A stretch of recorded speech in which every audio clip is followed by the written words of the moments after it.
নমস্কাৰ বন্ধু বান্ধৱীসকল, আপোনালোক সকলোকে মোৰ ইউটিউব চেনেল গৌতম বৰা ব্লগছৰ অন্য এটা ভিডিঅ'লৈ স্বাগতম জনাইছোঁ। এয়া চাওক বন্ধুসকল, এই যে গছবিধ দেখিছে কচু গছ, আপোনালোকে কি বুলি কয় নাজানো, আমাৰ ফালে কিন্তু বাও কচু বুলি কওঁ। এয়া আমাৰ বাৰীতে আছে, এয়া বাও কচু। আৰু লগতে এয়া দেখুৱাইছোঁ বিহ জলকীয়া বা ভোট জলকীয়া। এয়া জলকীয়াখিনি কিন্তু চাইছোঁ পকা জলকীয়াখিনি কাটি আমি অৱশ্যে সৰিয়হৰ লগত আচাৰ বনাই থৈছোঁ। সৰিয়হ আৰু খৰিচা, বাঁহগাজটো শুকুৱাই তাৰ লগত আচাৰ বনাইছোঁ। আপোনালোকে কেতিয়াবা বনাই চাবচোন, খুব বেছি ভাল লাগে। বগা সৰিয়হ, বিহ জলকীয়া আৰু খৰিচাটো বনাই অকণমান চেপি পেলাই ৰ'দত শুকুৱাই বনাব লাগে, খুব বেছি ভাল লাগে। এতিয়া জলকীয়া বিচাৰি নাপায়, শেষত এটা কুমলীয়া হ'লেও জলকীয়া ছিঙি ল'লোঁ এয়া মই হাতত। লগতে এয়া চাওক, বাও কচু 3ডাল আনিলোঁ। 3ডাল বাও কচু আনি এতিয়া মই কুটি লৈছোঁ, মিহিকৈ কুটি লৈছোঁ। এয়া ইতিমধ্যে মোৰ বাও কচুখিনি কুটা হৈ গ'ল আৰু লগত সৰু চাইজৰ 3টা আলু দিছোঁ। আৰু এয়া আদা, নহৰু, এইটো জলকীয়া আৰু লগত আছে অলপ জালুকৰ গুড়ি। এতিয়া মই কেৰাহীখন পাতি লৈ ইয়াত তেল দি দিলোঁ, তাত কেইটামান মেথি গুটি দিলোঁ আৰু এয়া আদা নহৰু খুন্দি লৈছোঁ, মই পেষ্ট বনোৱা নাই, খুন্দি লৈছোঁ। আদা নহৰু আৰু পিঁয়াজখিনি দি দিলোঁ তেলত। এতিয়া ভালকৈ ৰঙচুৱা হোৱাৰ পিছত এয়া মই কচুখিনি ইয়াত কেৰাহীত দি দিলোঁ। কচুখিনি দেখাত কিন্তু বহুত বেছি যেন লাগিছে, কেৰাহীত নধৰিবই, কিন্তু অলপ পিছত আপোনালোকে দেখিব একেবাৰে শুকাই গুচি যাব, বহুত কম হৈ পৰিব। এই কচুখিনি দি মই ভালকৈ লৰাই ইয়াত মই এতিয়া ঢাকনা লগাই দিম। তাৰপিছত দেখিব কচুখিনি একদম কমি যায়, মানে দেখাত বহুত বেছি হ'লেও খুব কম হৈ যাব।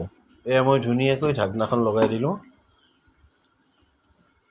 আৰু চব অলপ সময় পিছতে ঢাকনাখন উদঙাই লৈ মই এতিয়া কচুখিনি লৰাই দিছোঁ। খুব সোনকালে গলি যাব। এতিয়া মই লৰাই দিলোঁ।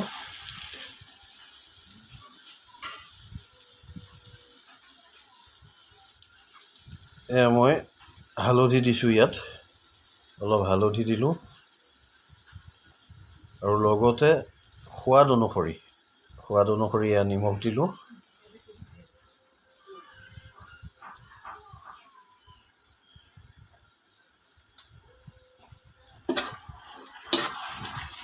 নিমখ আৰু হালধি দি ধুনীয়াকৈ মিক্স কৰি দিছোঁ।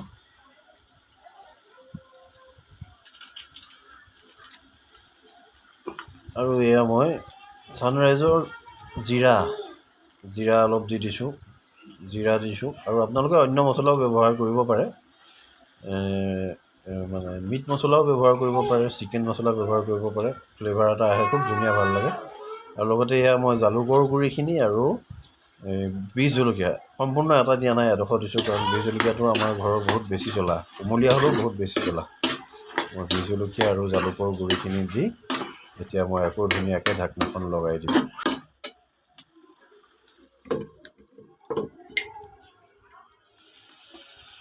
এয়া চাওক ফ্ৰেণ্ডছসকল, কি ধুনীয়াকৈ কচুখিনি গলি গ'ল। আৰু চাওক, মই মাছৰ মাথা আৰু মাছৰ ফিচাটো ফ্ৰাই কৰি ৰাখিছিলোঁ, হাফ ফ্ৰাই কৰিছিলোঁ মই। আজি বিশেষকৈ মানে মই বাও কচু বনোৱাৰ কাৰণটো এইটো, মাছৰ মাথা ভাঙি দি খাই সঁচাকৈ বহুত বেছি ভাল লাগে বাও কচু। আৰু জ্বলাটো অলপ বেছি হ'ব লাগে, কাৰণ মই কচুখিনি সিজাই লোৱা নাই। কচুটো সিজাই ল'লে মানে, এইটো কচু ইমান বেছি নখজুৱাই, কিন্তু তথাপিতো সিজাই ল'লে তাৰ সোৱাদটো নাথাকে, সোৱাদটো পোৱা নাযায়। গতিকে মই সিজাই লোৱা নাই আৰু মাছৰ মাথাখিনি দি এতিয়া আকৌ এবাৰ ঢাকি দিম। ধুনীয়াকৈ লৰাই মই আকৌ এবাৰ এয়া ঢাকি দিলোঁ।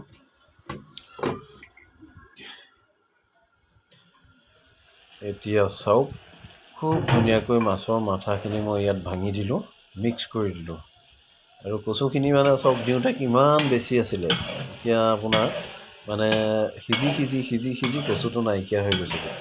আৰু এইখিনিতে কওঁ, এই মানে কচুৰ পৰা যিটো পানী ওলায় সেই পানীটোতে সিজাই পানীটো একেবাৰে সম্পূৰ্ণ শুকুৱাই পেলাব লাগে। একদম সম্পূৰ্ণ শুকান এখন ভাজি হ'বগৈ। মানে এয়া চাওক মই পূৰা পানীটো শুকুৱাই দিম আৰু অলপ শুকুৱাম, তথাপিতো এয়া মই খাবৰ পৰাকৈ মোৰ আজিৰ ৰেচিপিটো হৈ গ'ল। আপোনালোকেও কেতিয়াবা ঘৰত এনেদৰে বনাই চাবচোন, যদি বাও কচু আছে আপোনালোকে এই ৰেচিপিটো কেতিয়াবা টেষ্ট কৰি চাব, সঁচাই খুব বেছি ভাল লাগে। এনেকৈ শুকুৱাই পেলাব লাগে আৰু এতিয়া আমি ভাতৰ লগত খাম। ধন্যবাদ।